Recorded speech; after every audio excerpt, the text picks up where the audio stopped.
Bueno, empezamos la última de las sesiones de esta jornada y todo lo que supone ser la última, ¿no? El cansancio acumulado de todo el día y por otro lado espero que los temas que vamos a tratar y la competencia de los ponentes nos saque del letargo ese que siempre supone el final. Bueno, hoy está con nosotros José Chamizo de la Rubia. Presentarlo en Andalucía pues realmente es algo, aquí sí que es de verdad eso de que es totalmente innecesario, ¿no?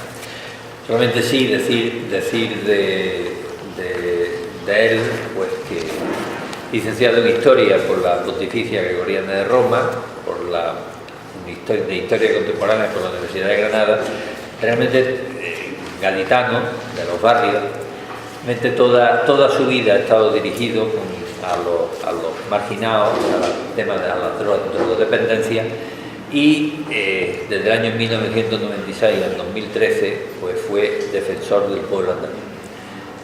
Yo quiero resaltar lo que supone un puesto tan difícil como es este durante tan dilatado periodo de tiempo. En ello me consta, porque cuando estuvimos también cercanos en este tiempo, me consta que Pepe Chamizo pues no fue en ningún momento alguien complaciente con el poder, sino que supo perfectamente desempeñar esta función atendiendo a lo que realmente es la función de un defensor del pueblo y por otro lado pues también sin destrozar pues lo fácil que es destrozar algo que si desaparece pues quizá puede que sea peor de lo que había antes. Yo creo que fue una labor magnífica la que desempeñó y a partir de también pues tengo que decir que siempre ha sido un colaborador con Justicia y Paz en todo aquello que se le ha pedido. Para mí es una satisfacción pues, estar una vez más con él. Recordábamos en la otra jornada que se celebraron hace una serie de años, también jornadas nacionales, en la cual también coincidimos en la misma posición que hoy en el momento de la clausura. Chamizo nos va a hablar del PEP y condiciones de trabajo de Andalucía. Yo creo que es un tema muy importante porque mi experiencia personal es que de lo más que yo he podido discutir de temas de Andalucía y de, en este caso Extremadura, pero yo iba por Andalucía, en todos mis años por el resto de las comunidades autónomas ha sido el tema del PER. El tema del PER es lo que saltaba a todo el mundo. E incluso también dentro de Andalucía, curiosamente, que todavía los de fuera pues no lo comprendiesen o tuviesen una información sesgada, lo podías comprender, pero también tenía que discutir de esto dentro de Andalucía. Yo creo que es un tema que, con su luz y su sombra, pues es bueno que se trate de aquí, es alguien privilegiado, Pepe Chamizo, para que nos hable de la misma. También nos acompaña el Manuel Luis Góngora García. Manuel Luis es licenciado en Ciencias Económicas y Empresariales por la Universidad de Sevilla, tiene un diploma de estudios avanzados de Gestión y Marketing y ha realizado trabajos de investigación en Dirección Estratégica y Cambio Organizativo. Dedicó una trayectoria profesional importante dentro del sector bancario y resulta que en un momento determinado pues cambió y ahora mismo pues es diácono permanente y se encuentra es profesor de Economía y Economía de la Empresa en el Colegio Santa María Claret y coordinador del servicio de mediación en el mismo centro, pues también tiene una amplia formación en temas de mediación. Manuel Luis es miembro de Justicia y Paz de Sevilla, ejerce como diácono de la Iglesia Colegial del Divino Salvador y es secretario coordinador de la Fundación Cardenal Espínola de Lucha contra el Paro, que en la sesión anterior pues se ha hablado bastante de ella y la cual pues tengo también la satisfacción de haber sido en la parte jurídica de la Constitución de la Fundación, haber tenido una intervención bastante directa. Manuel Luis nos va a hablar de otro tema, también controvertido, el de la economía sumergida.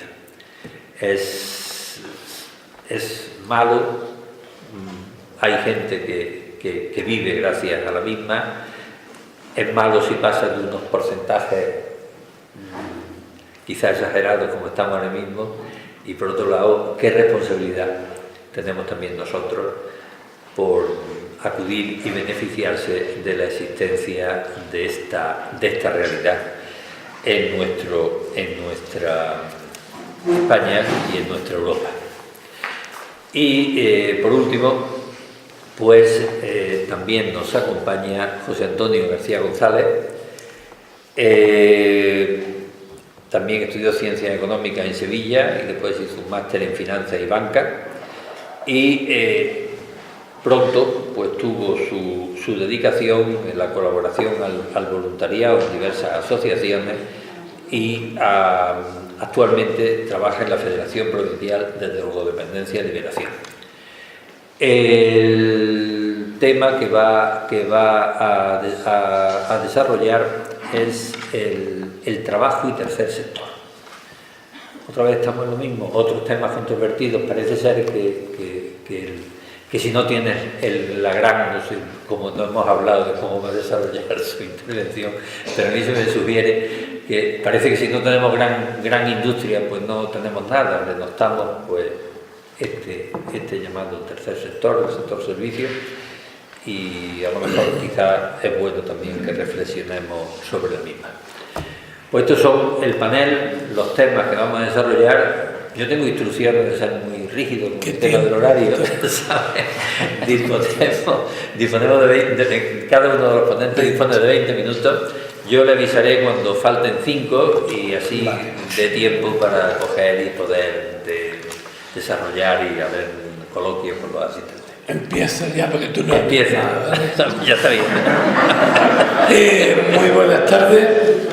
Yo quiero empezar, especialmente para la gente que viene de fuera, con un texto de Blas Infante. En el Ideal Andaluz, escrito en 1915, decía: yo tengo clavada en la conciencia desde mi infancia la visión sombría del jornalero.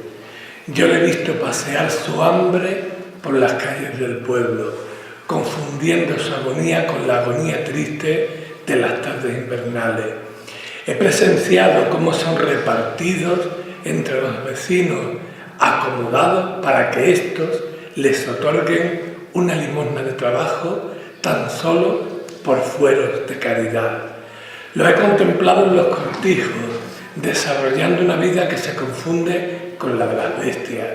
Les he visto dormir hacinados en sus sucias gañanías, comer el negro pan de los esclavos, esponjado en el gazpacho maloliente y servido como a manadas de ciervos en el dormillo común. Trabajar de sol a sol, empapado por la lluvia en el invierno. Continúa el texto, digo que es de 1915, pero yo que nací en el 49 también viví cosas parecidas. Con esto que les quiero decir, que en esta Andalucía los caciques, el caciquismo, han existido de verdad, aunque muchos fueran a la iglesia, y todavía siguen algunos. Han sido caciques despiadados durante muchos años. Evidentemente, si perdemos esta perspectiva, perdemos muchas de las cosas que han venido después, consecuencias eso que ya diré. Pero el origen de todo es cómo vivía la población en el mundo rural sometida al imperio del cacique del pueblo.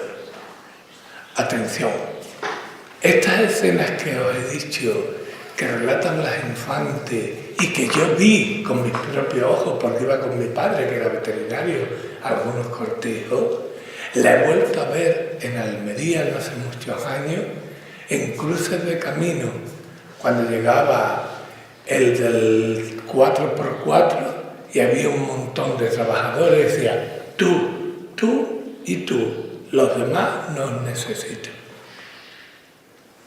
Atención, porque escucho tantas tonterías al respecto que muchas veces, como últimamente estoy muy deslenguado, me he convertido en una persona que está siempre alterada. No sé si es porque me altera mucho el ministro del Interior, que dice que si criticamos que han muerto 15, son unos indignos. No tiene cara el tío. Bien, en segundo lugar, evidentemente en la época de caciquismo, no, como comprenderéis, no había derechos de ningún tipo, ni desempleo, ni nada. ¿Qué hace la gente? Evidentemente comienza la emigración. Os recuerdo que el Instituto Español de Migración se inaugura en el año 1950. Pero la migración va lenta, y probablemente su auge mayor lo alcanza en la segunda mitad de los años 50, principios de los 60. Hay una historia que no sé si ustedes conocen, que me recuerda mucho a lo que le pasa, porque la emigración siempre es la misma, sea negro, blanco, sea de Andalucía o sea de Calatayud, siempre te tratan igual. Eres un emigrante, es decir, eres pobre. Ese es el problema. En Andalucía, como sabéis, se estimaba que llegaron a principios de los 80 en Andalucía, en Cataluña, 850.000 andaluces que ya conocéis, la gente de Andalucía. Os recomiendo la película que ganó en Málaga, El tren de la memoria, que se hizo a instancia de la JOC, de la OA, y ganó el premio del Festival de Málaga. El tren de la memoria, que creo que es una película que nos sitúa muy bien en algunos aspectos de los que vamos a tratar esta tarde. Bien, este tren que llevaba y traía gente, que recibía distintos nombres, si salía de Sevilla el sevillano, si salía de Málaga el malagueño, y se venía para acá el catalán, como procedía, ¿no? Bien, lo que no conocemos es que en el año 52 hay una circular del gobierno civil que prohíbe llegar a Barcelona, después se complementa con una ordenanza municipal en el año 56, que impide llegar a Barcelona, en este caso a Cataluña, a Barcelona, personas que no pudiesen demostrar trabajo y residencia. De hecho, se les detenía, se les llevaba al pabellón de misiones de Montjuïc, atención, y se les devolvía. Andalucía y a otras partes devolvieron más de 15.000 personas. ¿Qué hacía la gente? La gente más lista que las leyes siempre. Pues que se bajaban antes de llegar a Barcelona. Lógico, con la complicidad, fijaros qué bonito, de los propios maquinistas, que para que no les pasara nada iban aminorando la marcha. O sea, todas estas cosas, si no las tenemos en la memoria, caemos en los tópicos y en las tonterías, repito, que a veces uno escucha, aunque haya que ser crítico, con determinadas cuestiones que han ido sucediendo. Pero, ¿quién promulga y quién se asusta para que se promulguen estas normas por parte de estamos en pleno franquismo? Son los caciques los que protestan porque la mano de obra se le está yendo. Atención, que no fue un deseo de regular los flujos migratorios, que son muy finos. O sea, flujos migratorios que se vayan, no es tontería. Pero no, esto es que los caciques ven que la gente se está yendo y que no tienen trabajo. Entonces comienza un nuevo éxodo porque, claro, al no haber mano de obra, comienza la mecanización. La mecanización de la agricultura, que que donde más tarde ha llegado, hace pocos años, ha sido al olivar, pero el resto prácticamente ha estado fundamentalmente mecanizado. Todo esto sucede en los años 60, en el año 73 viene una crisis económica importante en Europa y empieza a volver mucha gente a nuestro país. En el año 85, el 12 de junio, como ustedes saben, pero entra en vigor el 1 de enero, se incorpora España a la Unión Europea.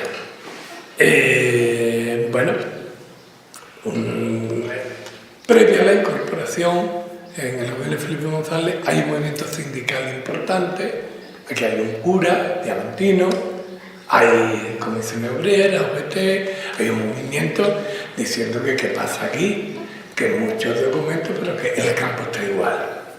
Entonces, en el año 84 aparece el Plan de Empleo Rural, que tiene como positivo inicialmente que empieza por lo menos a reconocer algunos de los derechos que tenían estas personas. El subsidio agrario, que se cobra 6 meses, una vez que has echado en torno a 35 peonadas, en época de crisis de sequía han sido 20, y que cobra 426 euros durante 6 meses. En el 2002 se cambia el nombre y se llama Programa de Fomento de Empleo Agrario. Bien, gracias al PER, luego podemos hablar de más cosas, en Andalucía que se ha logrado. Hemos logrado, éramos 770 pueblos, tengo en cuenta, ya somos 772. Les habla una persona que ha visitado todos 2 veces, a veces aprenden los políticos, todos. Y con alegría de deciros que en los 772 hay gente de Cáritas, que los obispos no quieren enterarse porque ellos están en otras historias. Bien, entonces, curiosamente, ¿qué es lo que se ha logrado? Bueno, se ha logrado fijar la población, para empezar. Lo que fue el exilio de la inmigración, lo que fue el exilio del campo a la ciudad se frenó y evidentemente la gente se quedó porque tenía una ayuda económica y sobre todo porque en los pueblos andaluces, queramos o no, hay multitud de servicios. Si no en tu pueblo, en la comarca. Esto es un aspecto positivo y hoy cualquier pueblo de Andalucía pues da gusto ir porque al menos tienen los elementos básicos para una vida digna. Por tanto, se ha fijado la población y se ha dignificado la vida. Problemas que ha habido. El primer problema es que para conseguir las 35 peonadas inicialmente las daban los ayuntamientos y ha habido trapicheos de estos colores. ¿Para qué lo vamos a negar? Creo que es digno reconocerlo. Eso es un efecto perverso. No como dice algún político catalán, porque como cojamos los números salen perdiendo de lo que se ha invertido aquí y de lo que se invierte en el paro allí, aunque a mí yo creo que hay que entrar con esas confrontaciones. Cada comunidad tiene su parte específica. Cuando estos cantamañanas están diciendo chalabura. Os he dicho que estoy muy deslenguado. Entonces, es verdad que ha habido abuso en el tema de las peonadas, que ha habido muchas veces falta de rigor en las obras que tenían que emprenderse con el PER. Y les han hecho obras que no tenían sentido. Yo recuerdo que critiqué una residencia de ancianos que se hizo en ninguna parte. No estaba cerca de ningún lugar, pero el alcalde se le antojó que fuera allí. Hasta que hubo que habilitar, lógicamente no se iba a tirar aquello, una serie de medios de transporte, etcétera, etcétera. En la actualidad, y podemos seguir hablando, todo está más controlado, aunque la picaresca siempre va a existir. ¿En qué momento estamos? Bueno, estamos en, si queréis, cifras, pero creo que esto cambia según quien las diga. La aportación, dice la Junta, que ellos aportan al plan 127 millones, el otro dice no sé qué, pero vamos, estamos, si queréis más datos, los tengo de estos colores, hay 110.000 beneficiarios, etcétera, etcétera. Pero a mí, como el tiempo vuela, me hace falta unos instantes para deciros en qué situación estamos, que no la está retratando ningún medio. Ahora mismo el campo está en manos de las mafias. Las mafias. Han oído bien, no el restaurante, la mafia, que también lo podrían haber puesto otros, sino de las mafias. ¿Cómo actúan las mafias, especialmente la valenciana? Si hay alguien de Valencia, me cariño, soy íntimo de García Roca, o sea, no pensé que tengo nada contra Valencia. Pero ellos se presentan como empresarios valencianos, sabrán de dónde son. Esta gente llegaron primero y le dijeron a los propietarios, que no tenga Saja como la ha consentido, compramos la producción. Le dan un dinero al dueño del campo y ellos organizan la recogida del producto. ¿Cómo la organizan? Pues evidentemente la organizan a través de las ETT, de las empresas de trabajo temporal. Actualmente, no debo tener por aquí, en el convenio del campo están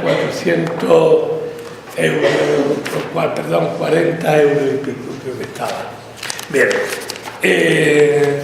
la situación ha llegado a tal punto, se lo digo exactamente, está en 47 euros diarios. Cuando te contrata una ETT, la ETT siempre tiene frente a lo que llaman el manijero, que es quien... Teóricamente los manijeros siempre han sido los que infundían ideología, curiosamente. Aquí es el capitalismo, cómo cambia todo. El manijero era el representante un poco ideológico del sindicato que mandaba en aquel lugar, ¿no? Entonces, ahora mismo el manijero tú llegas y te dice, venga, tú vas a trabajar, tú también vas a trabajar. Pero la pregunta del millón es, ¿y cuánto voy a cobrar? Os recuerdo que el convenio del campo son 47 euros. Pues algunos no llegan ni a 30. Las inspecciones de trabajo, alguna vez parece que aparecen, pero es que dan una vuelta de tuerca. Y van a más. Ya no compran la producción, termino ya, no compran la producción, sino que hacen como un alquiler de la parcela. Con el alquiler de la parcela, los elementos jurídicos de propiedad son muy diferentes. Con lo cual ya están destruyendo prácticamente todo lo que eran logros de los sindicatos del campo. ¿Cuál es el futuro? Pues, como Dios no lo remedie, va a ser violencia. Pues esto no hay quien lo soporte. No hay quien lo soporte porque evidentemente ya aquí se ríen y parece que estamos dando una vuelta de nuevo al caciquismo que os decía al principio. Ponen a un inmigrante, habitualmente rumano, y a un español. ¿Tú cuánto cobras? El rumano lo que le dé. Con lo cual el odio entre pobres lo están incrementando también. La situación del mundo agrario en este momento, en este territorio, podríamos hablar de la paz y demás, pero esa es otra cuestión, es un momento muy delicado.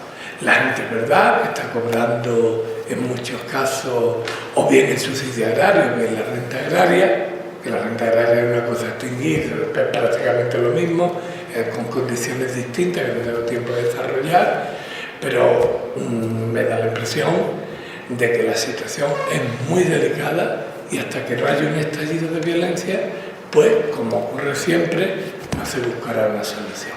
Muchísimas gracias.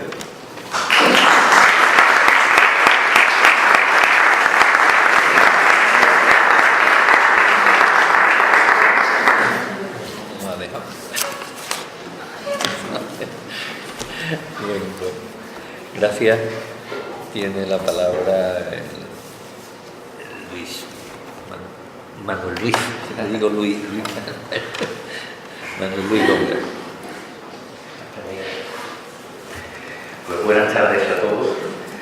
Gracias, Paco, por la presentación y agradecer sinceramente la oportunidad de participar en la jornada. Aunque es un tema de la economía sumergida, un tema muy complicado, un tema que en la mayoría de las ocasiones se aborda de manera muy simplista, con 2 o 3 ideas al respecto, a menudo un tema ideologizado, a veces incluso un tema sobre el que opinamos, pero que no tiene que ver con nosotros, no formamos parte de esto. Sin caer en la cuenta que estamos en una cuestión, la economía sumergida, en mi opinión, verdaderamente crucial, absolutamente fundamental para las personas y para la sociedad en su conjunto. Yo quisiera comenzar tomando unas palabras del Papa Francisco en su mensaje para la Cuaresma. Dice así: a imitación de nuestro Maestro, los cristianos estamos llamados a mirar las miserias de los hermanos, a tocarles, a hacernos cargo de ellas y a realizar obras concretas a fin de aliviar estas miserias. La miseria no coincide con la pobreza. La miseria es la pobreza sin confianza, sin esperanza, sin solidaridad, sin amor. Miseria material, miseria moral y miseria espiritual. La economía sumergida, también llamada economía irregular, encubierta, subterránea, economía B, oculta, pues como sabemos es aquella parte de la actividad económica que tiene lugar al margen de los registros oficiales, de las estadísticas, de los controles oficiales. Por tanto, la economía sumergida no se contabiliza en la magnitud ahora principal de medición de una economía, que es el PIB, el Producto Interior Bruto. Decir, pues, el objetivo principal es eludir las cargas fiscales, las cargas sociales o cualquier otro tipo de obligación. No hablo ahora de intención, sino cuál es su objetivo.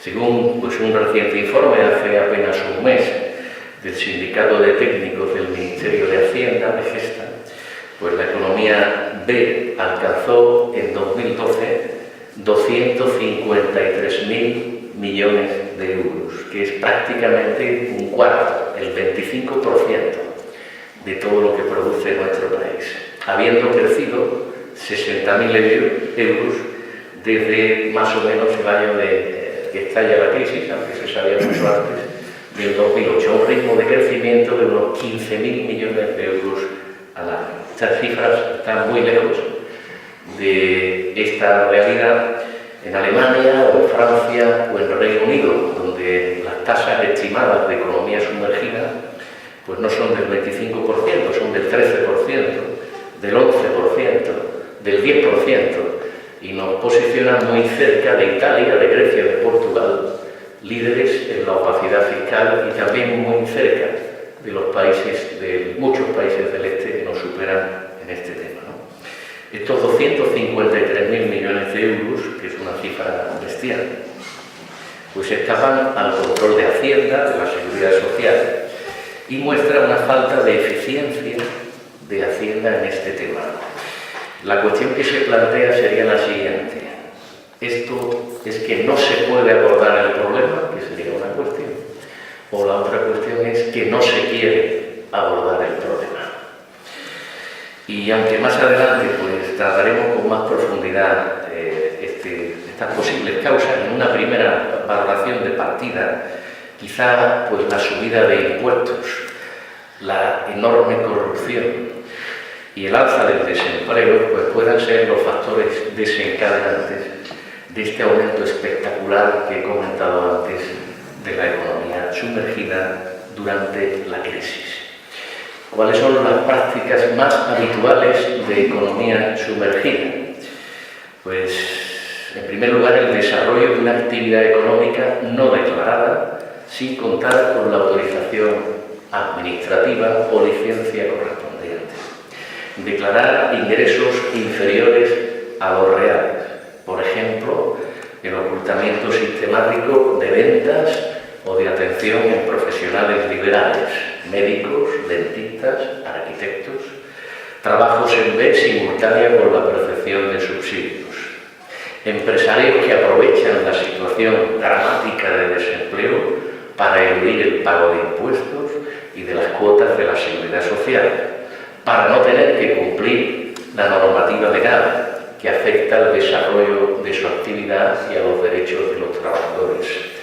Y todos los supuestos, todos, de empleo irregular. Cito solo 4. Trabajo sin contrato y por consiguiente sin alta en la cotización de la seguridad social. Cotizaciones por un tiempo inferior a la jornada laboral real. A esto me detendré un poquito dentro de unos minutos. Horas extraordinarias sin retribuir o retribuidas fuera de nómina, pagadas en negro, pagadas en B o abonadas por otro concepto salarial. Contratación en una modalidad diferente a la que correspondería al trabajador de acuerdo con su cualificación o de acuerdo con las funciones que en la práctica desarrolla. Toda esta situación dramática para las personas y para la sociedad en su conjunto, podríamos hablar mucho sobre las causas. Principalmente yo las agrupo en 2. Hay causas económicas y hay causas morales. Respecto a las primeras, a las causas económicas, ocupa un lugar fundamental pues el auge consentido, propiciado, tolerado, buscado, el auge inmobiliario, que generó una gran dependencia de la economía española hacia este sector. A ello se ha unido una subida de impuestos sin el control necesario a nivel tributario y una enorme corrupción política y también empresarial. A estos factores, pues un aumento dramático del desempleo, como sabemos estamos en torno al 26% de la población activa, y un dato sorprendente que no sé si saben, que más del 70% de la circulación de efectivo en nuestro país se hace con sobres que contienen billetes de 500 euros. Les repito, más del 70% del efectivo que circula. Es cierto que los españoles seguimos tolerando, admitiendo e incluso valorando positivamente en muchos casos el fraude. Este factor, que no es medible, pero es muy significativo del fraude en España. Es como si fuera un problema de moralidad. Una cultura enraizada, sería bueno ver las raíces de por qué sucede esto, enraizada en la tolerancia a la evasión, al fraude fiscal e incluso al pillaje. Y es cierto que una tributación enorme, elevada, asfixiante, a veces puede ser calificada como confiscatoria y puede ser un aliciente y a veces no hay otra salida para escapar de ese control tributario. Pero de ahí no se puede deducir que una subida impositiva sea causa de un aumento de la economía sumergida. Muchos países de nuestro entorno tienen una tasa de presión fiscal muy superior a la nuestra y sin embargo pues las tasas de economía sumergida están en torno al 11-13%. Esta moral fiscal pues hace que seamos tolerantes y partícipes, como luego diré, en el ocultamiento de rentas, en la arbitrariedad, en el egoísmo, en el yo a lo mío, en el engaño en acceso a la beca, a la ayuda, a la subvención, al subsidio público. Un tema que no podemos dejar de abordar es el tema de la supervivencia. Yo lo sé también de primera mano, que muchos ciudadanos pues defienden la legitimidad de la economía sumergida como recurso extremo de supervivencia en medio de una crisis dramática, con una dramática capacidad de destrucción de empleo y de empobrecimiento de las familias. Y que muchos parados de larga duración, que ya no reciben ninguna ayuda porque el Estado español no garantiza la no solo el trabajo, comer o vestir, no está garantizado. Depende de otras iniciativas, principalmente también, lo sabemos, no solo, pero mucho en la crisis. Ante esta situación, en el recorte de las prestaciones por desempleo, políticas de ajuste y austeridad, pues a veces es una salida el poder buscar como sea unos recursos. Pero también es cierto que si no fuera precisamente por la ayuda de la familia y de la cobertura, pobres veces, del Estado y de esta economía sumergida, muchas familias no seguirían adelante. ¿Cuáles son las consecuencias para la sociedad, para el empresario y para el trabajador? La economía sumergida toca de raíz los cimientos del estado del bienestar, absolutamente, de un estado que debe garantizar ciertos servicios mínimos.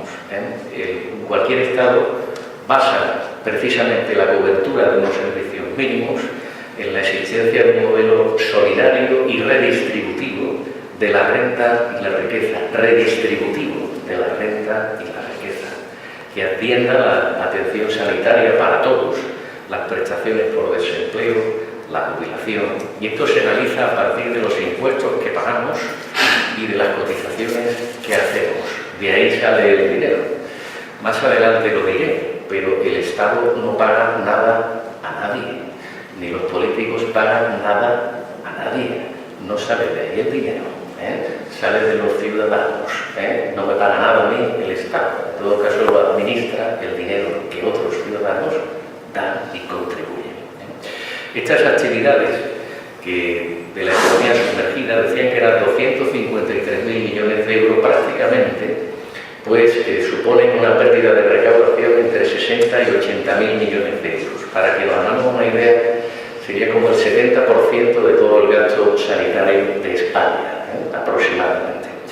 Si pasáramos no del 26 al 13, la recaudación sería unos 38.000 millones de euros. Es decir, el déficit público que tantos recortes pues estamos padeciendo de tantos ajustes pasaría del 6,5 al 3%. La deuda española se pagaría en torno a 9 años. Por eso les decía que no es un tema sin importancia, es un tema básico que afecta absolutamente a todos. La economía sumergida implica fraude, evasión fiscal y es insolidaria y dificulta la consolidación de una estructura empresarial competitiva y sólida. Refiriéndome a los trabajadores, excluye total o parcialmente a aquellos trabajadores y le coarta de raíz pues unas expectativas de derechos mínimos. El no cotizar supone no recibir prestación por desempleo, no recibir una pensión de jubilación, estar desprotegido ante un accidente de trabajo, estar desprotegido ante una enfermedad, ante una hepatitis, donde no cobraría absolutamente nada. Se incrementa la incertidumbre respecto al mercado laboral, hay síntomas de estrés, de depresión, de inutilidad, de cosificación de la persona, e imposibilidad de llevar unas expectativas mínimas. ¿Cómo conseguir un crédito si nadie me tiene declarado? ¿Cómo casarme? ¿Cómo poner una familia si hoy me contratan y mañana me echan? ¿Cómo crear una relación estable? Y la formalización de un contrato de trabajo laboral y el alta de la seguridad social pues son garantías que permitirían garantizar estos derechos y no estar pues al amparo, al vaivén, al viento de cuál será mi salario, cuál será mi jornada laboral, tendré descanso, tendré unas vacaciones, me darán permiso. La ausencia del contrato y cotización pues hace que uno esté al antojo. Yo quiero compartir un caso pues, de una antigua alumna mía, ¿no? Está en una cadena hotelera importante. Te vamos a contratar, me dicen, por 3 meses, luego te descontratamos. Es una palabra nueva que ha aparecido, no que te vas de vacaciones, te descontratamos durante 15 días y luego te lo vamos a contratar un mes. Y luego otra vez igual te descontratamos 20 días. Como decía también otro amigo de una empresa multinacional de nuestra tierra, te voy a contratar por 4 horas, pero te aconsejo que eches 8. Si quieres tener alguna probabilidad de continuar, una probabilidad, no es que te garantice a seguir contando contigo, la posibilidad pasa porque trabajes 8 horas. Ninguna de las empresas pueden ver sus beneficios empresariales, lo están haciendo por cuestión de supervivencia, ni mucho menos. No es decir, que si no, no somos competitivos. Le garantizo que no es el caso. La economía sumergida genera desempleo y sabemos también como economistas que la actividad opaca hace pues, que disminuyan las cotizaciones, como decía antes, y demás. Esto vale para quienes no facilitan tickets ni facturas, para quienes practican la pregunta recurrente, ¿con IVA o sin IVA? Y para quienes directamente incluso ni nos preguntan.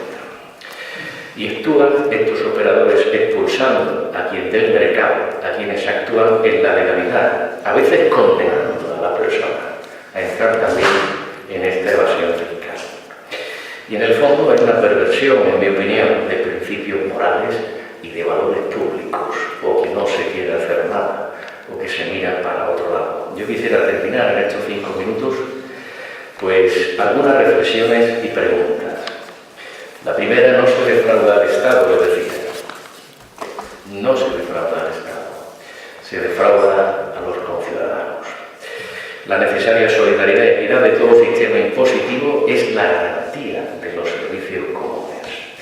Y me parece escandalosa la comparación si comparamos el tipo impositivo, es decir, lo que realmente pagamos a Hacienda, el tipo efectivo aplicado a las grandes empresas y el tipo efectivo soportado por un trabajador medio o por una pyme.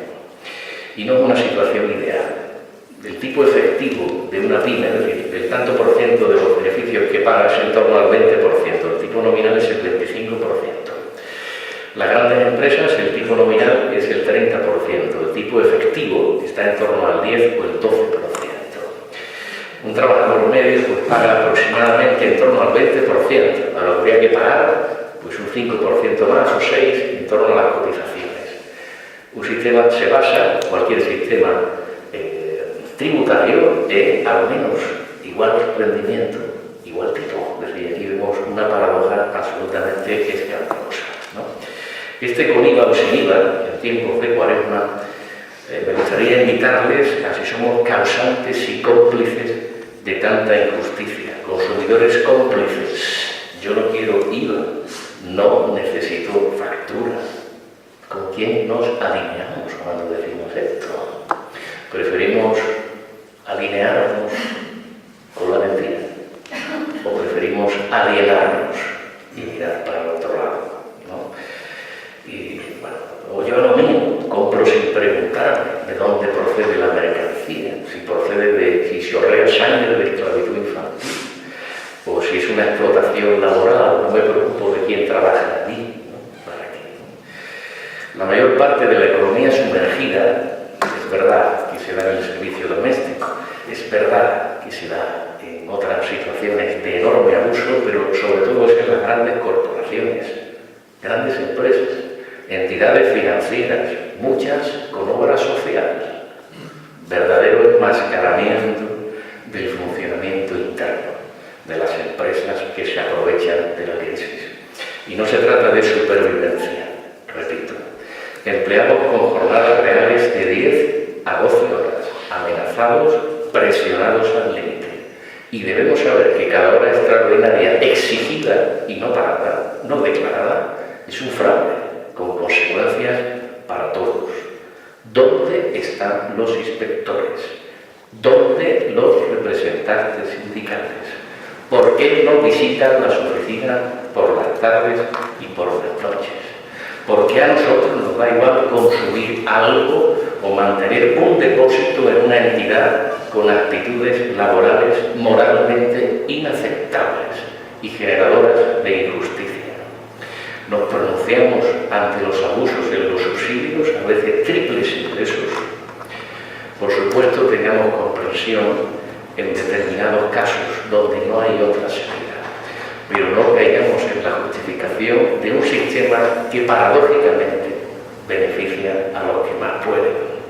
La economía sumergida no puede ser una opción para el mercado laboral y estamos llamados a no alinearnos con la mentira y a salir de la hipocresía en mis decisiones, en mi conducta. El Papa Francisco termino, nos exhorta a no acostumbrarnos a las situaciones de degradación y de miseria que encontramos caminando por las calles de nuestras ciudades, de nuestros comercios, de nuestros países. Existe el riesgo de aceptar pasivamente ciertos comportamientos y no asombrarnos ante las tristes realidades que nos rodean.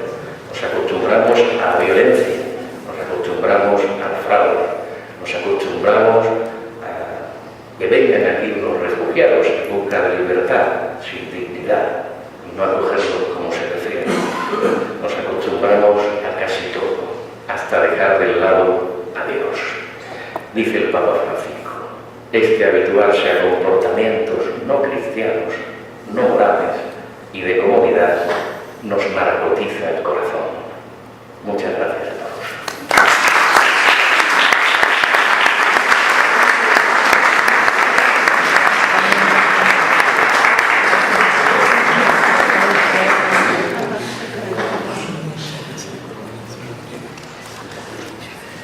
Gracias, Manuel Luis, por tu,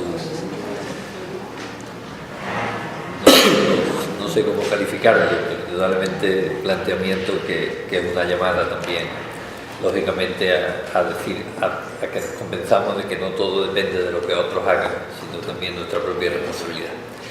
Tiene la palabra José Antonio García González. Vale. Bueno, yo también tengo muchas gracias porque me hayáis invitado a esta jornada. Entiendo que ahora mi posición es un papelón porque soy el último y si lleváis todo el día aquí, pues estaréis un poco cansado. Yo muchas veces asisto como estáis ustedes sentados a ponente que dice, voy a ser breve, luego se tiran media hora y es una tortura, pues yo lo voy a hacer. No, voy a intentar no hacerlo. Y sea menos, yo también soy a veces del lenguaje y ya os pido perdón porque muchos temas me apasionan y como no soy político, no soy una persona poco relevante, me puedo decir lo que me dé la gana, que no tengo nada que perder. El título de mi charla era Empleo tercer sector. Voy a empezar aclarando que esto, porque veo a veces algunas confusiones con el término tercer sector. Por un lado está la clasificación clásica que se da en economía, pues de los tres sectores que definen como primario la agricultura, secundario la industria y terciario el sector servicios. En base a eso luego ya hay muchas más subclasificaciones donde estaría la construcción, el sector financiero, pero siempre básicamente es esa. Y luego hay otra clasificación según los medios de producción, que sería el sector público, el sector privado y un sector que no es ni público ni privado, entendiendo como el mercado, que es el tercer sector o la economía social o las asociaciones no lucrativas o las ONG, como el término así más popular. Yo vengo a hablar del tercer sector, de la economía social. O sea, no voy a hablar del sector terciario, los servicios y... aclarado esto, también, bueno, en los ámbitos académicos, pues los profesores de universidad siempre dicen, primero había que definir esto. Siempre, pues, hay autores que opinan, hay autores. Tampoco vengo del mundo académico, puedo hablar en términos más llanos. Por economía social se entiende a realidades también muy diversas. Por un lado estarían las entidades como las cooperativas, las mutualidades, las sociedades laborales que producen bienes para el mercado, que los venden, pero no tienen ánimo de lucro. Quiere decir que si tienen beneficios, pues los reinvierten en su propia actividad. Y por otro lado estarían las asociaciones y fundaciones pues, que producen bienes y servicios o tienen una actividad que no se vende en un mercado o a cambio de dinero. Y el conjunto de esas dos realidades pues, se viene a denominar economía social. Luego, por otra parte, también hay asociaciones que no prestan servicio a nadie, no venden nada, pero que también pues, se dedican a defender derechos, promover derechos de la sociedad, denunciar injusticias sociales o determinadas realidades. Y entonces a las asociaciones, fundaciones y estas asociaciones que producen que denuncian realidades, pues también se lo denomina tercer sector. En fin, hay varios enfoques. Yo voy a centrar en lo que viene a ser un consenso, lo que es el tercer sector, que serían pues, entidades privadas, no son administración pública, con un funcionamiento democrático, sin ánimo de lucro, o sea, no tienen un ánimo comercial, aunque luego puedan haber empresas sociales que tengan una actividad comercial, pero no es su fin principal, y si tienen excedentes, pues los reinvierten en su propia actividad para los fines sociales por los que se fundó. Organizaciones organizadas formalmente, por ejemplo, pues el movimiento 15M, pues no sería bajo esta definición tercer sector, pues no tiene una cabeza, una estructura,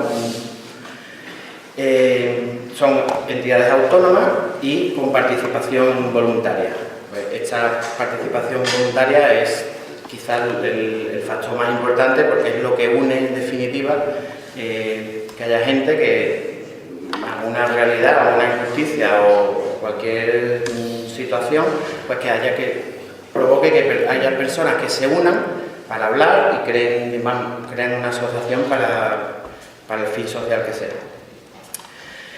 Yo desde casi toda la vida me he dedicado al tercer sector, siempre me ha gustado esto, desde que estaba en la facultad, pues siempre me metía en todas las historias, pues no me creo una mejor persona por haber desarrollado toda mi carrera profesional en el tercer sector, por haber estado en muchas asociaciones, que hay veces que parece como que algunas personas del tercer sector pues se llevan por el camino de la vanidad un poco y se creen mejores. Yo no me creo mejor que otra persona, también a veces una especie de egoísmo, porque en fin, yo he estado en asociaciones que me he divertido, lo he pasado bien, a mi mujer la conocí en una asociación, nos pasábamos pipa y hacíamos una labor social. Entonces no me creo mejor persona, que eso es un defecto que a veces veo en las asociaciones sin ánimo de lucro.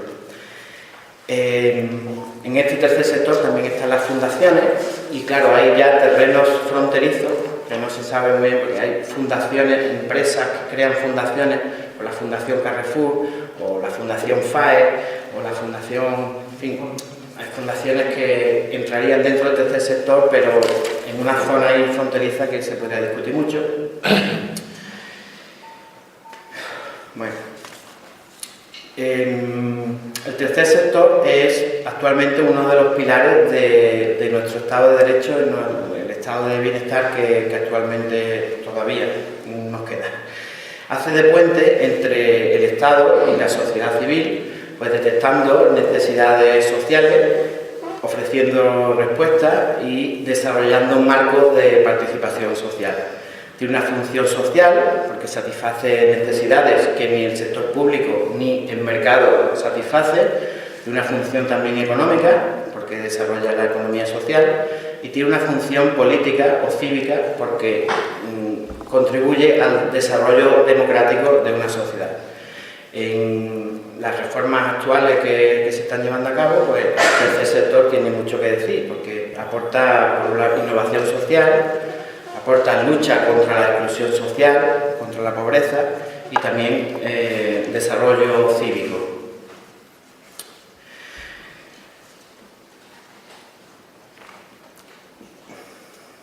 A veces uno de los puntos más importantes del tercer sector, que es el no tener ánimo de lucro, también en ocasiones ocasiona cierta confusión, porque el no tener ánimo de lucro, una asociación puede no tener ánimo de lucro, pero puede tener beneficios. O sea, lo importante es reinvertirlo en tu propia actividad.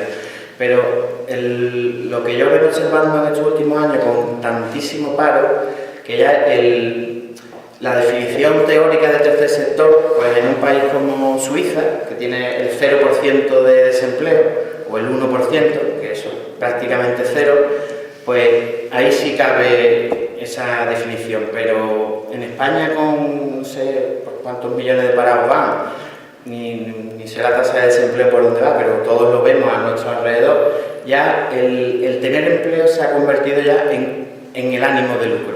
Entonces, no es en el mercado, la gente que monta una empresa no solo para ganarse la vida, sino para forrarse, entendámoslo así, para obtener beneficios. Cuando Steve Jobs crea Apple, no es para ganarse la vida y alimentar a sus hijos, es algo más.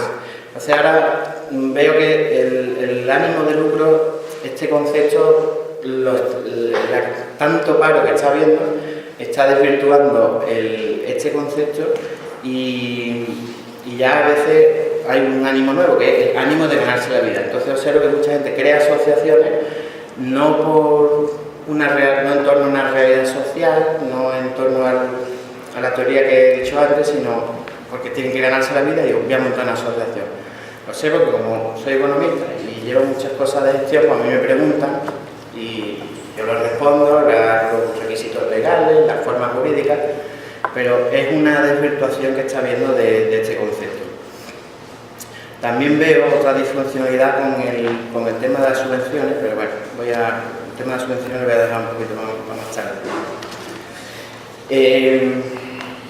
Muchas de las asociaciones del tercer sector, pues habría que ver el ciclo de la vida que han tenido.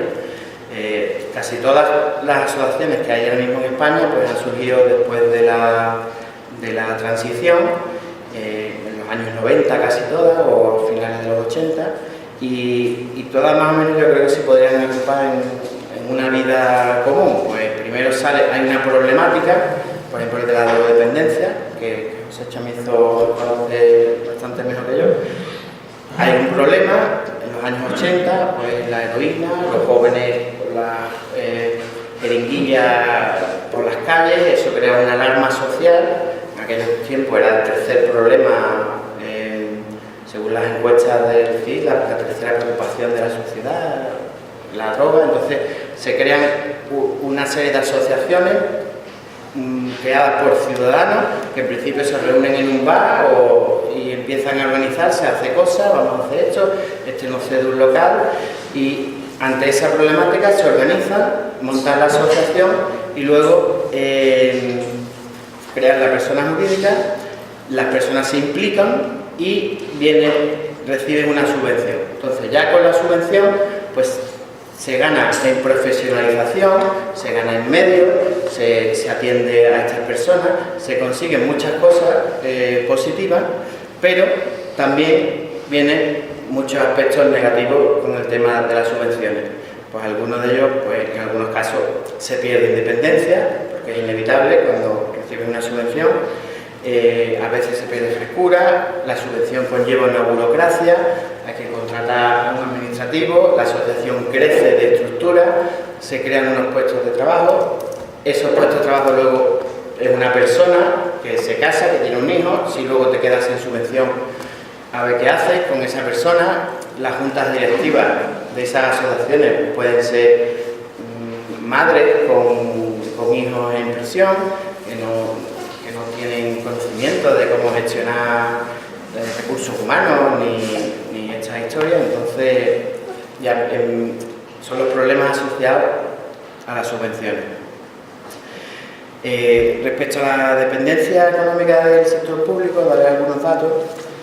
El 92% de las asociaciones ahora mismo en España reciben subvenciones públicas, que viene a suponer una media del 60% de su presupuesto. El resto pues proviene del sector privado, mucho de cajas de ahorro o de aportaciones ciudadanas. Aquí también hay muchos fallos en la administración pública. Yo recuerdo, por ejemplo, hace unos años que el actual alcalde de Sevilla, Ignacio Zoido, cuando estaba en la oposición, pues tuvo una reunión con una representación de asociaciones de Sevilla. Mi entidad no estaba, pero yo recuerdo que lo leí en la prensa. Y claro, las asociaciones le manifestaron su problemática, que queremos local, que las subvenciones van año a año y nos gustaría otras fórmulas, en vez de subvenciones, convenios que duraran 4 años o convenios donde se establecieran objetivos comunes de colaboración entre la administración y las asociaciones. Claro, Zoido en la oposición Pues digo, sí, voy a hacer convenio de todo lo que querían oír. Voy a hacer convenio de 4 años, voy a hacer la Carta de los Reyes Magos. ¿Qué pasa? Pues que pues llega al poder y ya de eso ya pues, nadie se acuerda. Yo me acuerdo porque hoy lo he buscado por internet, no he podido encontrarlo por internet. Porque vivimos también con los medios de comunicación que ahora, hoy es Ucrania y el año pasado era Egipto, pero ya hoy nadie se acuerda de Egipto, ahora estamos con Ucrania, hoy Venezuela. Pues, aquí pasa un poco igual. Esta forma de funcionar de la administración, de los medios de comunicación, de a veces nosotros mismos que entramos al trapo, y esta, pues, en fin, es un juego un poco que desvirtúa a veces los fines originales. El otro día, el que estaba en la oposición, el Espada, pues se reunió con asociaciones de discapacidad, que también tienen otro problema. Claro, pues, el Espada, pues, ¿qué va a decir? Sí, si yo gobierno haré todo. Ya dentro de 2 años nadie se acordará, solo los que están en la asociación dentro sí se acordarán, pero el Espada seguro que no. Entonces esa forma de funcionar, cuando debería ser una colaboración entre la administración y el tercer sector, que somos nosotros, porque somos gente que un sábado a las 8 pues, está aquí hablando, en vez de estar viendo el fútbol, pues podríamos colaborar de manera más eficiente, pero esta forma de colaborar pues genera disfuncionalidad, por decirlo fino. También, por ejemplo, en otros sectores, como la educación y la sanidad, pues hay colaboraciones entre sector público y privado que está mucho más regulado, no está exento de conflictos y de problemas, con la educación concertada, con la sanidad, en fin, tiene muchos problemas, pero está muy regulado y muy marcados los convenios, y sin embargo en la acción social pues eso no existe. Lo que hay es una subvención que se da año tras año y, en fin, el caso es que también respecto a los fallos de las asociaciones, pues muchas veces no invertir en proyección pública, eso es algo que los bancos pues hacen muy bien, ¿no? Yo en diciembre la Caixa a mi entidad nos dio 700 euros y allí fui yo que fui a recibirlo, pero me hicieron hacer una foto, la publicaron en la web y eran 700 euros. Hay asociaciones que reciben... Le dan nosotros a muchas asociaciones reciben muchísimo dinero y no se sienten en la obligación pues, de informar qué se hace con él, el trabajo social que se hace, con quién se interviene, y eso también a veces es un fallo, ni tanto ni tan calvo, o sea, ni la banca que por 700 euros te pone, da una publicidad así, pero rendir cuentas, la profesionalización, y también, bueno, con esto de las subvenciones pues siempre está el riesgo de la distribución discrecional de los recursos. Por otro lado también, el caso contrario al de las subvenciones, la no existencia de subvenciones también tiene sus problemas. Yo en los años 90 estaba en Amnistía Internacional, sigo siendo socio y la vivo desde dentro, y en el año 2009 pues hubo un problema, un escándalo, en fin, la presidenta Irene Khan pues se le despidió con una indemnización de 632.000 euros. Entonces, claro, ahí también te das cuenta que se ha desvirtuado una entidad como Amnistía Internacional con unos objetivos, y dice 632.000 euros de indemnización, pues, y es una entidad que no recibe ninguna subvención. Entonces, claro, el otro modelo tampoco es la panacea, al final es como una poesía de Antonio Machado, es el mejor de los buenos, quien sabe que en esta vida todo es cuestión de medida, un poquito más, un poquito menos. Quiero decir que las subvenciones tienen problemas, pero tampoco se puede decir que haya que erradicarla y que sea todo malo, y el modelo sin subvenciones también tiene problemas. Entonces hay que andar con cuidado y sobre todo no desvirtuar los valores con los que se nace. Otros problemas de las asociaciones, porque yo me he encontrado, porque a veces se conviven voluntarios con trabajadores remunerados, a veces haciendo lo mismo, pero los trabajadores son trabajadores, hay que respetar sus derechos, tienen vacaciones, no se puede... A mí hay veces que empresarios de toda la vida pues me han dado lecciones de pues tienes que guardar todos los meses un dinero para el despido, y hay asociaciones pues, que han despedido gente y han dicho no, que como soy una asociación pues no pago indemnización, o las vacaciones tienes que venir aquí a la asociación porque no tenemos ánimo de lucro y somos altruistas. Y a veces, bueno, pues también hay una legislación laboral que hay que cumplir, y eso también puede acarrear problemas. Y ya otro problema que últimamente con las subvenciones que se están transformando la administración, quitando subvenciones y aumentando licitaciones, con lo cual empresas privadas, a lo mejor una constructora, pues está optando a concursos para llevarse la atención a enfermos con discapacidad o a llevar a campamentos de verano. Entonces, eso es otro reto que las asociaciones deben de afrontar, y bueno, ya yo creo que ya está, ya no digo más nada. Le agradezco que hayan escuchado.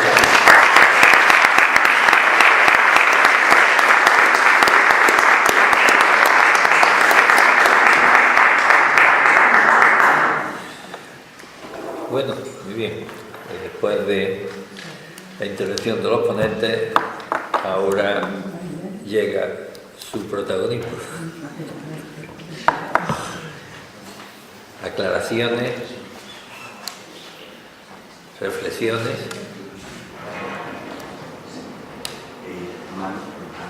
¿Tienes el nombre del poeta? ¿Tienes el nombre del poeta? ¿Tienes escrita la ponencia? Sí. Es que la campaña ahora mismo de la coordinadora de ONGs para el desarrollo es esa. O sea, que es que si se lo mandamos a Mercedes Ruiz Jiménez... Yo se la mando a Isabel. Ya. Que la distribuye esa. Por ahí había... Extraordinario. Mariano. Sí, yo eran dos preguntas, ¿no? Una, José Antonio, has hablado de que evidentemente a veces como, digamos, horizonte encubierto en el trabajo de las ONG está la búsqueda de un empleo, la creación de autoempleo.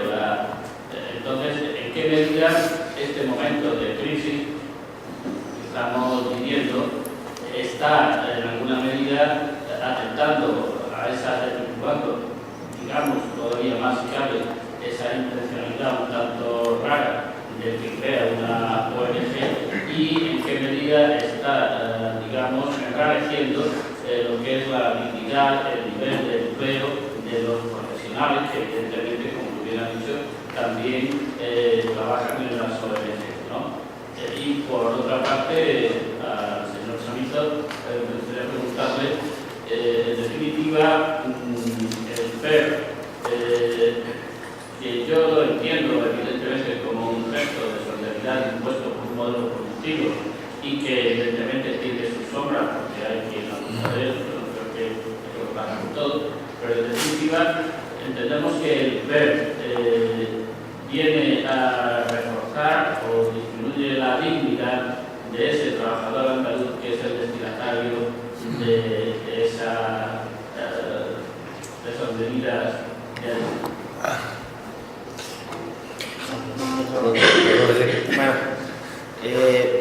Bueno, yo eso que he comentado, realmente a lo mejor, como lo he dicho, parece que como que le he hecho la culpa a la gente. Quien a veces monta una asociación porque quiere ganarse la vida y monta una asociación, realmente yo le echo más la culpa a la legislación, tal y como está montada. Hay veces que la gente pues dice, pues en vez de crear una sociedad laboral, voy a crear una asociación. Pero claro, una asociación necesita gente, personas, una asamblea, un presidente voluntario, y hay veces que al amparo de subvenciones, que las subvenciones las hace pues un político que llega a una realidad como caído de paracaídas, que lo ponen ahí, que el año pasado estaba en agricultura y ahora está en bienestar social. cae en paracaídas y dice, bueno, yo voy a hacer esto, voy a hacer lo otro, y redacta un boja y dice, voy a dar subvenciones para esto. En un despacho a kilómetros de luz de la realidad. Entonces, ¿qué pasa? Claro, la gente que se está buscando la vida dice, mira, pues ha salido esto, pues creo la asociación, contrato a las personas y la forma jurídica le pongo asociación. Y a lo mejor debería ser empresa cooperativa o sociedad laboral o otra fórmula jurídica que a veces no se adapta a su realidad. La persona es honesta, es honrada, pero desvirtúa el sentido de la normativa, pero es culpa de la normativa, que muchas veces es tan compleja que la gente hace lo que puede para sobrevivir. Y yo le echo la culpa a la administración y no a quien incumple las normas, que a veces que están hechas para incumplirlas. O sea, en España crear una asociación y cumplir el 100% de la legislación, yo creo que es imposible. Para entidades de presupuesto de menos de 50.000 euros, por ejemplo, creo que es imposible. Tiene que tener la ley de protección de datos, eso hay que contratar a una persona que te la ponga. La prevención de seguridad y higiene, que se tiene que tener un extintor. Por ejemplo, aquí no hay extintores, pues aquí no se cumple. Pero es que hay muchas entidades que no tienen para un extintor. La legislación laboral necesita una gestoría, necesita pagar el IRPF. Son tantas cosas que a veces es imposible. Aunque ahora a lo mejor me riña mi compañero economista. Yo, el economista, no, yo creo que en ese tema que hay que empezar de nuevo. El tema asociativo es un desastre. Esto es un chantaje permanente de la administración que ha acabado con el espíritu de las asociaciones. Tengo una tragedia social de mucho calado. La gente está cerrando porque no tiene un duro, se está desasistiendo mucha gente porque no hay medios. Yo que, como tú bien sabes, estuve en el origen de todo. Yo ya tengo una edad que estoy siempre en el origen, parezco de Génesis. Entonces, nosotros ahí cometimos un error por nuestra ansiedad de servir. Aceptamos, pues tuvimos muchos años enfrentados. Yo lo más bonito que le decía al comisionado para la droga públicamente que era un sinvergüenza, o sea, pero con todas las letras y en el campo de Gibraltar. Luego nos fuimos moderando. Nos moderamos tanto que empezamos, bueno, tenéis una comunidad terapéutica, no sé qué, y empezaron a meternos recursos de 24 horas y empezaron a hacernos empresas que no éramos, que tú lo estás diciendo. Yo creo que esto está, que hay que empezar de nuevo. ¿Cuál es el problema? Yo lo he intentado y la gente tiene miedo a empezar de nuevo. De hecho, fíjate, de las últimas cosas que hice de defensor, antes que me echaran por unanimidad, porque hay que tener arte, antes que me echaran por unanimidad, intenté reunir a todas las asociaciones para presentar un frente común. No lo presentó a nadie. Es que las monjas a las que yo adoro me defraudaron muchísimo y ahora tienen el problema. ¿Cuál es el problema que tienen las monjas? Que han reducido 400 plazas de acogimiento residencial de menores y muchas monjas van a tener que cerrar. Se lo advertí. Este juego con la administración es perverso y hay que pararse y plantar cara. O que lo lleve todo el Corte Inglés.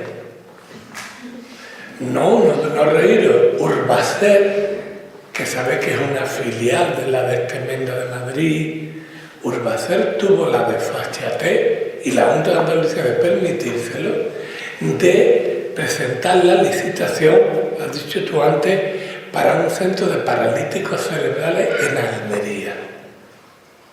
Al año lo dejó porque no daba beneficio. Por supuesto, la mitad del personal se fue, nos llamó a ser serio y yo, en el tema del movimiento asociativo, creo que tenemos que plantarnos y casi empezar de nuevo. Pero perdóname que haya invadido tu maravillosa ponencia. Tú querías saber algo del PER, yo ya ni me acuerdo, ¿no? Sí. El tema del PER cualquier tipo de ayuda que te dan después de un tiempo. Yo tengo una pelea, con la mayoría de los sindicatos, porque yo entiendo que cualquier ser humano que recibe cualquier tipo de prestación tiene que hacer algo con la comunidad, porque dignifica a la persona y dignifica también su trabajo en la comunidad. Evidentemente, si me da 400 euros, no voy a estar 8 horas trabajando, pero sí puedo echar 2 en hacer esto, en hacer lo otro. ¿Qué es lo que le pasa a los sindicatos? Que hasta cierto punto yo lo comprendo, que piensan que va a ser un aprovechamiento deshonesto para no cubrir las plazas que tienen que cubrir a veces el público. Pero yo creo que es así. ¿Dónde tengo yo una lucha personal casi? Que lógicamente no mediática ya, pues los medios ya me huyen. ¿Por qué? Porque ahora está todo el mundo la renta básica. Os recuerdo que cuando yo llegué en el 96, el salario social lo habían quitado y yo obligué a Isaías Pérez Saldaña a que lo pusiera. Pero vamos a ver, la renta básica ya es un término anticuado. Vamos a hacer una ley de inclusión social que tenga un espectro mayor, que una parte importante sea la renta básica, pues claro, pero con un itinerario personal, una buena elaboración. Pues veréis estos meses la artera que vamos a tener de renta básica para al final los 400 euros. Claro, entonces si tú a la gente, yo siempre he defendido, cuando he trabajado en barrios muy duros, responsabilidad máxima y solidaridad extrema, y es lo que ha funcionado. Yo estaba en una parroquia pobrísima y ya dábamos el equipo que había allí el salario social. ¿Por qué? Pues la gente le dio, me veían a mí un cura exótico, iban a misa y yo aprovechaba para sacarle el dinero, la verdad. No para mí, no, sino para la gente. Entonces teníamos un salario social, pero atención, esa persona a la que le dábamos o ayudaba en la limpieza de una familia de una que no podía, sin explotar a nadie, pero dándole también, mira, esto te lo doy porque tú te lo has ganado, no porque yo soy muy bueno. Ese es el punto que a veces ha faltado con el perro.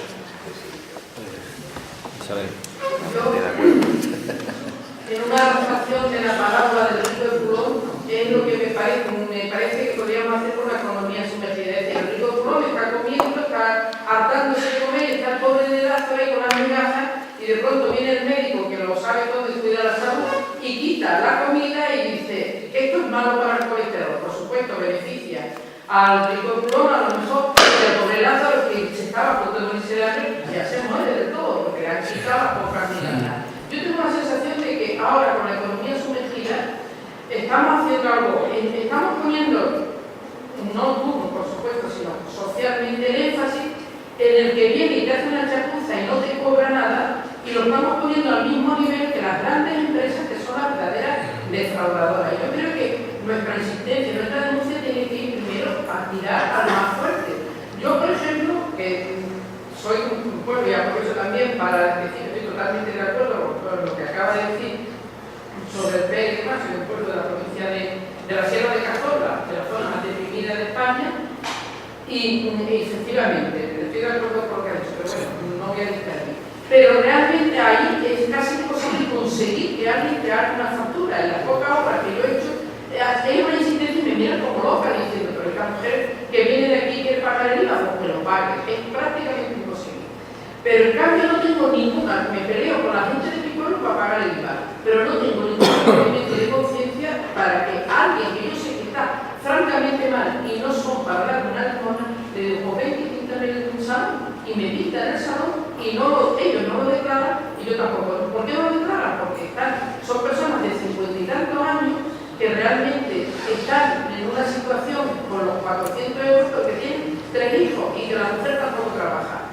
Y yo, mecanismo legal de obligarle a declararlo o lo que sea, sé que quitan el paro. Entonces, yo luchar ahí y decir que eso es inmoral, a mí no me parece que sea inmoral. Eso socialmente se está diciendo. Es que si viene alguien, tú estás contribuyendo a la economía sumergida. No, yo en vez de darle una limosna para que coma, le digo, quita el salón y toma 200 euros. Son una cosa y en cambio se está poniendo el énfasis ahí y no se está poniendo el énfasis en las grandes empresas. En los paraísos fiscales. Bueno, la ponencia creo que el énfasis, como decía, se ha puesto en una visión. Ciertamente los datos están sobre el 72 o el 73% de la economía sumergida está generada por las grandes organizaciones, ¿no? Pero sí indicaros que eso no nos debe tranquilizar nuestra conciencia. Para nada, ¿no? En mi opinión. Se ha hecho varias veces a lo largo de estas maravillosas jornadas, pues referencia al centésimo salmo, ¿no? Si no recuerdo mal, hablo de memoria, pues dice algo parecido. Toda decisión económica implica o conlleva una decisión moral. Escuchamos el primer día que se trata de una economía y una antropología, ¿no? Toda decisión económica implica una decisión moral. Y como todos sabemos, y no hace falta ser economista, las decisiones económicas están en dos ámbitos: en el ámbito de la oferta y en el ámbito de la demanda. Y ahí sí tenemos mucho que decir nosotros, ¿eh? Ahí tenemos que, en mi opinión, recuperar la iniciativa de la demanda. Es decir, no alinearnos, no comprar, todo vale, es decir, no mirar para otro lado, porque me puedo estar alineando con la injusticia, claramente. La oferta cristaliza porque hay una demanda que la absorbe. Eso es un principio económico básico. Y de nosotros sí depende una demanda justa y solidaria. De nosotros, pues sí, depende pronunciarnos ante las situaciones de injusticias que sabemos que hay. Antes comentábamos, puedo consumir cualquier cosa, puedo tener un depósito en cualquier entidad, porque eso es economía sumergida. Y yo no debo tranquilizarme, no es que aquí venden las fundas del móvil a 60 céntimos y allí a 3 euros, pero ¿sabes por qué la venden a 60 céntimos? ¿Y sabes por qué la compramos ahí? Y no soy yo capaz de renunciar de bienes innecesarios a 60 céntimos o 1 céntimo y empezar esos bienes insolidarios a ser más solidario también en mi consumo.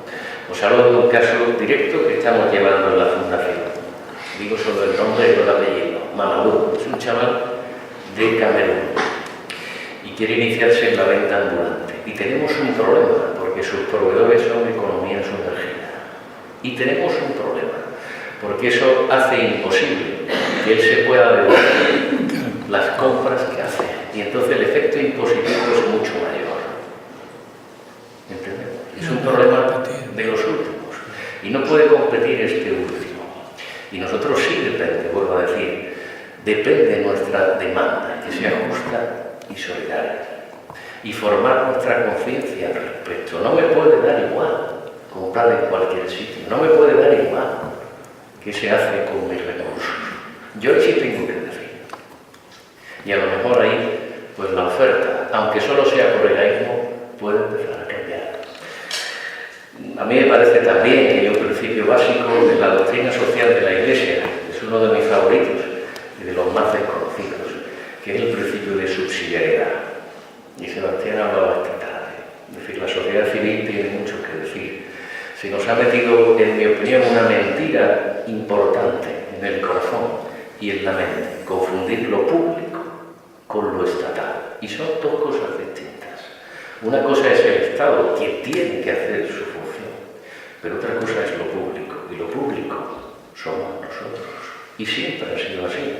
Y tenemos que recuperar precisamente esa troce de la sociedad civil. Es mi opinión. Yo creo que tenemos mucho que decir ahí.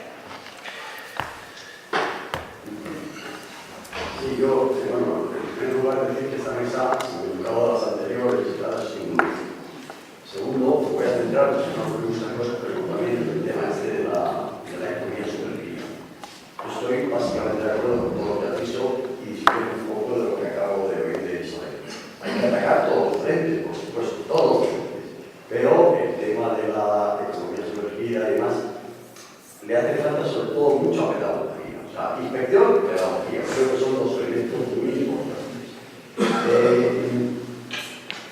Por ejemplo, tú sí que lo has mencionado.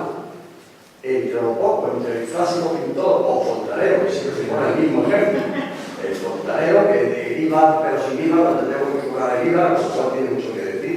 Y nos olvidamos, y tú sí lo has mencionado, arquitectos, abogados, dentistas, etc. Eso no se habla. Eso no se habla. Porque a mí, inclusive en el sector médico, que no hay IVA, tienen algunos una cara de que te tengo que cobrar el IVA. Eso se yo a mi suegra con sombrero de catalán. O sea que ahí es donde hay que atacar. Y para eso hace falta, como decía yo, inspección a tope. Últimamente, la asociación esta de técnicos de ciencia y demás está aflorando, menos mal, y está haciendo una labor bastante didáctica y demás, ¿no? Se les ve en la televisión, y tal. Pero claro, los efectivos son muchos. Yo recuerdo hace muchos años que se dijo cuando la reforma del IRPF y demás, se prometieron 3.000 elevar el cuerpo de inspectores de Hacienda hasta 3.000. En aquel entonces eran 400 y pico y la mitad tenían que ir a la gente. Pero hablando de la transición, bueno, pues hoy en día esos 3.000 no llegan ni a 2.000 todavía, después de 40 años, o sea, no llegan ni a 2.000. Y claro, a los subinspectores les tienen coartado el tema de hacer el trabajo, pero no porque más nada, y toman decisiones. Entonces, en el tema de la inspección es fundamental. El tema de la pedagogía igual, para fomentar que yo, por ejemplo, si tengo que pintar mi casa, se lo contrato a uno que me va a cobrar el IVA, porque está obviando. Porque además pasa una cosa, se pone el ejemplo del fontanero y normalmente el 90% de los fontaneros están en el sistema de luz, que da igual, o sea, aunque tú solo pagas, tú solo pagas, todo esto no importa, o sea, no importa. Pero, y sin embargo, los otros ocurren, pero vamos como nuevos. Sí, yo estoy de acuerdo, pero os cuento una cosa que me ha pasado a mí y que da un poco razón a lo que también dice Isabel. Yo recibo hace unos días esas cartas con ese lenguaje conminatorio de Hacienda, que digo, eso será que he robado algo y no me he dado cuenta, o la vida como es. Voy, me reciben muy amablemente, probablemente por la mala cara que yo llevaba, por eso fueron amables, porque yo estaba dispuesto a todo, hasta tirarle el ordenador a uno en la cabeza. ¿Y sabéis qué es lo que me decían? Que habían encontrado un fallo importante en mi declaración. Digo, pero ¿qué si yo soy sota caballo rey?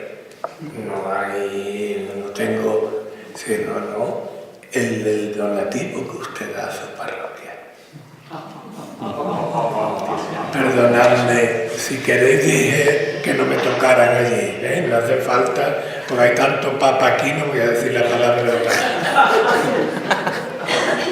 Y le dije, yo hablaré con el párroco y que lo hagan conforme a como ustedes quieren, pero por favor no me den estos sustos por lo menos. No hay nadie que ustedes tengan que inspeccionar.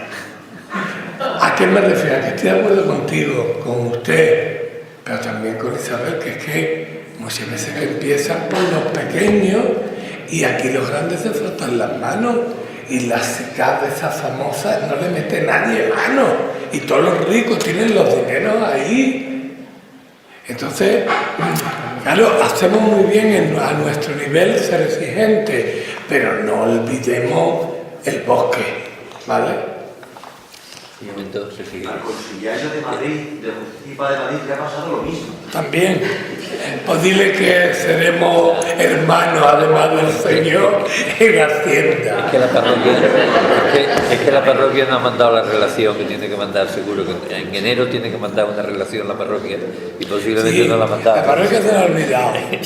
Pero es que ellos quieren, a mí no me molesta y si hay que ir se paga. Pero porque es el lenguaje combinatorio, igual que el lenguaje del juzgado, como no venga te vas a enterar, es lo que te están diciendo. Y es porque se te cayó el carnet y alguien ha sido amable y lo ha entregado. Querías intervenir. Bueno, sí, yo apuntar también lo mismo. A mí también me hicieron una inspección paralela porque mi mujer es médico y declaró la cuota del sindicato médico y era una inspección paralela por 60 euros. Y lo que más llama la atención de Hacienda, que ahora con la crisis, como están buscando dinero por cualquier lado, también en mi entidad, que llevo la fiscalidad, pues también nos están pidiendo cosas de todos lados, es que te tratan con la presunción de culpabilidad. Siempre. O sea, te mandan una carta y dices, tú eres culpable, algo malo has hecho. Y ahora demuestra eso con la gente normal, porque luego en otros niveles no funciona así.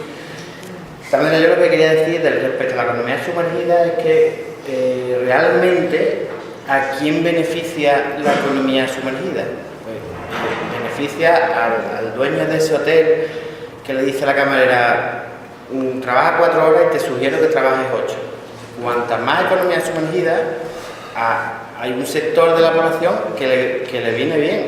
Entonces, al gobierno yo creo que tampoco está entre sus prioridades acabar con ella. Sí que, por ejemplo, ha aprobado una amnistía fiscal, que ¿a quién beneficia la amnistía fiscal?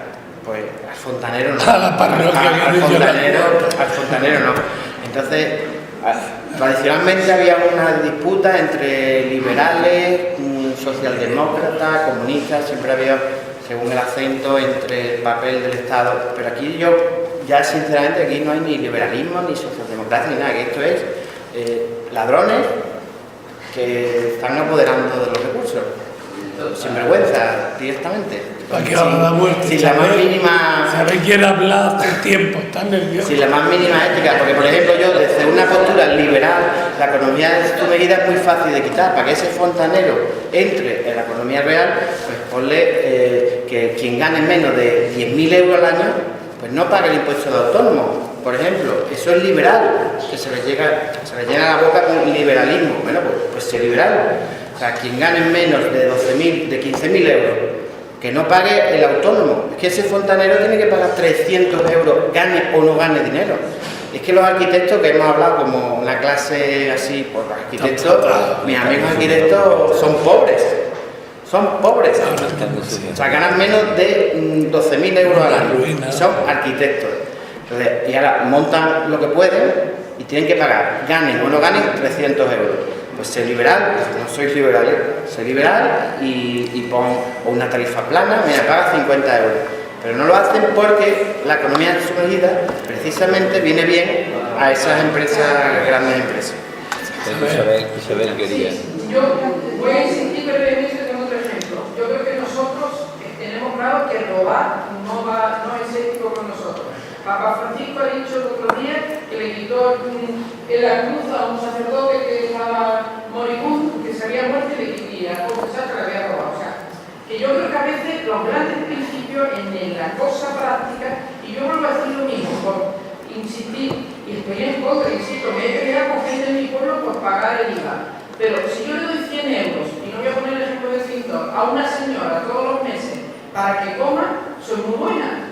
Y si no quiero ser buena, sino que quiero dignificarle, quiero que esté a gusto y le digo, mira, de paso, cógeme los bajos de los pantalones y le doy 3 pantalones para que me coja más el bajo, ya es economía sumergida. No, estoy dignificando a una persona. Yo creo que no seamos tan rígidos, que estamos poniendo el énfasis con esta feria y termino los últimos años. Municipal hizo una mesa redonda, un encuentro con personas en riesgo de exclusión social y nos pusieron el caso de un señor que cobraba 420 euros y porque trabajó una semana en la feria para ganarse ese dinero, de acuerdo, economía sumergida, todo lo que queráis, perdió el paro, perdió no sé qué y tuvo que devolver el dinero. Pues señor, que vayan primero por lo grande y vamos, que hay mucha gente muy desesperada que te hace cualquier cosa que no hay que explotar, que hay que darle lo que parezca justo, pero no le quitamos el IVA, que declare y que encima el pobre hombre se tenga que hacer hasta el autónomo para ganar 30 euros tiene que pagar 350, que estamos llegando un poco a esa contradicción. ¿Tú quieres añadir algo? Bueno, sí, por dar un dato. Os decía que a veces pues, se puede reducir el tema, ¿no? Al principio de la exposición, y sin contradecir para nada lo que tú dices, y conozco también casos así. En el desempleo, por ejemplo, España tiene un 26% de desempleo. Existe lo que se llama el paro friccional. El paro friccional es la tasa de paro que existiría aunque hubiera pleno empleo para todos, por desajuste de oferta y demanda, porque hay trabajo pero en Guadalajara, porque hay trabajo pero no es de economistas, sino de otra cosa que yo no quiero ir. Eso es en torno al 4%. Quiere decir que del 26% de paro, sobre un 4% siempre existirá. ¿De acuerdo? En la economía sumergida, que estamos también en una tasa pues, del 25%, existe algo parecido. Es decir, siempre existirá personas con una situación especial. Lo que se llama el efecto supervivencia. Es que no puedo hacer otra cosa. Esa tasa ni mucho menos el 25%. Hay quien estima que pudiera ser el 7%, el 8%, pero estamos en el 25%. El problema no es ese 7%. El problema es el otro 17%. Y en eso yo insisto, yo sé que a veces nos cuesta entrar, pero que nosotros formamos parte y alentamos esa oferta con mi conducta. Yo no sé si me explico, nos cuesta entrar en una revisión de nuestra complicidad en ese 17%. Pongo un caso muy sencillo, es decir, ¿qué sucede en una gran empresa cuando entra un compañero y le hacen un contrato de 4 horas, gana 600 euros? Sabemos que está trabajando 8 y yo soy compañero de él. ¿Cómo me posiciono yo ante esa situación? Porque eso es economía sumergida, eso es un delito. ¿Y cómo me posiciono yo ante esa situación? Miro para otro lado, no me enfrento, no vaya que me quiten mi puesto. Y esa es vuestra debilidad. Como trabajador, para un cristiano, por lo menos, yo creo que se trata ahí múltiples ocasiones de dar testimonio en nuestro trabajo, en nuestro consumo, en un montón de cosas. Y eso es lo que está en juego. Os decía antes el tema de los sindicatos. Pues sinceramente, yo esta mañana, pues, respetando todo el criterio, yo sé, date una vuelta por Sevilla, mira los bancos, mira las 6 de la tarde, están todos trabajando dentro. ¿Y dónde están? ¿Y los inspectores dónde están? Y es cierto que hay una reducción. Hay un dato que dice que el 80% más o menos del trabajo de los inspectores se dedican a los pequeños consumidores ciudadanos. Pues si te sirve de consuelo, a mí van 5 veces que me han llamado, todas por donativos. 5 veces. Muy bien, pues iré y tendré ocasión de dar testimonio, ¿no? Pero bueno, ya está, me fastidia en la mañana, pero me permiso en el trabajo, etc. Podemos creernos que no se puede acabar con la economía sumergida, con las nuevas tecnologías actuales, donde te saltan 100 euros de una parroquia o 60 euros de un sindicato. ¿Me puedo creer que no se puede acabar con ella? Hombre, ahora me cuesta trabajo. Por eso decía, se puede o no se quiere. Y el tema, me lo he saltado también, el tema de las rentas de capital, sabéis que tiene un tipo máximo del 21%. El tema de la SICAD ni te cuento. Y el tema del tipo medio. Entonces, de un trabajador por cuenta ajena. Es decir, hay que hablar de acuerdo con el efecto supervivencia, de acuerdo con situaciones límite, de acuerdo, pero ese no es el problema. Es una parte del problema, pero no es el problema, al menos en el opinión. ¿Alguna cuestión más?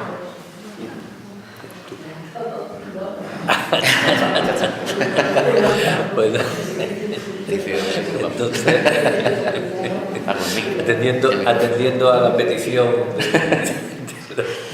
de los protagonistas, pues nada, muchas gracias por su presencia, por colaborar, por participar en estas jornadas nacionales que se celebran este año en Sevilla, y gracias también a todos los asistentes por estar aquí a las 9 menos 20 de la noche de un sábado. Gracias.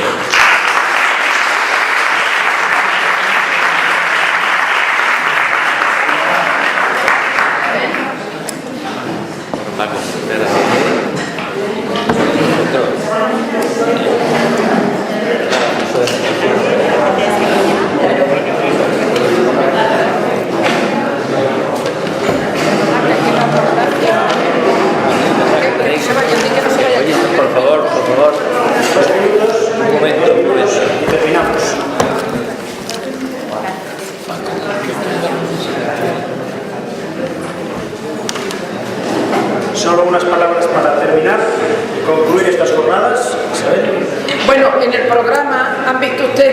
que en el final del programa hasta hay presentación de la acción concertada, es 1 minuto. Esta mañana alguien me decía, ¿por qué toda la justicia y paz del mundo no os ponéis de acuerdo para hacer las mismas cosas? Eso es imposible. Pero Justicia y Paz de Europa al menos hace a lo largo de cada año una acción común que se llama acción concertada. Y este año la acción concertada va sobre el paro juvenil. Se llama el paro juvenil el desafío a la solidaridad. Se hace un documento y se aprovecha y se presenta ¿cuándo? Bueno, pues se presenta en primer lugar a los periodistas por si se quieren hacer eco de él. Otro documento parecido a la sociedad civil y se manda a los políticos y tengo que decir que algunas veces los políticos españoles sí se han hecho eco y nos han llamado y hemos hablado con ellos sobre la acción concertada y también se presenta en Cuaresma a la comunidad religiosa. Estamos en Cuaresma, todos los que estamos aquí o casi todos somos creyentes, entonces yo no voy a leer el documento es de Justicia y Paz de Europa, lo asume Justicia y Paz de España, lógicamente, y lo que sí pido es que son 2 hojas, están ahí, cada uno de vosotros os llevéis el documento entero, lo leáis y lo llevéis a vuestra comunidad, porque dice que como creyentes qué es lo que tenemos que hacer en relación al paro juvenil y anima a las comunidades cristianas a tener determinadas actitudes o a tener determinadas decisiones. Como tenemos prisa y nos queremos ir, no lo leo, pero como sabéis todos mucho leer y lo entendéis, llevároslo, presentarlo en vuestras parroquias, en vuestras comunidades y a ver si nos activamos con relación al problema tan gordo que hay de que nuestros jóvenes pues no tienen trabajo y se está hablando ya de una generación perdida. Con eso le dejo ya la palabra a Eduardo. Sí, solo un minuto más. Ayer en la sesión de inicio yo citaba unas palabras de la encíclica Laborem Exercens, en las que Juan Pablo II decía: la Iglesia considera deber suyo recordar siempre la dignidad y los derechos de los hombres del trabajo, denunciar las situaciones en las que se violan dichos derechos y contribuir a orientar los cambios sociales en favor del progreso del hombre y la sociedad. Yo creo que estas jornadas, después de haber oído las múltiples, interesantísimas, un lujo de ponencias, como decía José Luis, que se han oído aquí, creo que hemos contribuido a esto modestamente. Espero que de estas jornadas hayan salido más energías a favor de estos objetivos y por eso quiero agradecer especialmente a toda la Comisión de Justicia y Paz de Sevilla por haber hecho posible todo este lujo de jornadas, especialmente a Isabel por todo el trabajo extraordinario que habéis hecho, también a la Secretaría Técnica de la Comisión General, a Mamen y a Monse por todo el trabajo logístico y de apoyo a estas jornadas, al Obispado por habernos traído esta sala y sobre todo a todos los ponentes, a las organizaciones que habéis estado aquí y a todos los que habéis participado con vuestras intervenciones o estando presentes. Gracias a todos. Como cada palo tiene que aguantar su vela, realmente a Isabel no hay que agradecérselo, hay que agradecérselo a toda la Comisión de Sevilla, porque ha sido toda la Comisión lo que cada uno de ellos ha puesto su granito de arena, y yo particularmente también me he encontrado especialmente apoyado por Mariano y Amelia, y bueno, pues que no he sido yo, hemos sido toda la Comisión de Sevilla, y realmente es a toda la Comisión a la que hay que agradecerlo. Pues eso quiere decir, gracias a todos y hasta las próximas jornadas.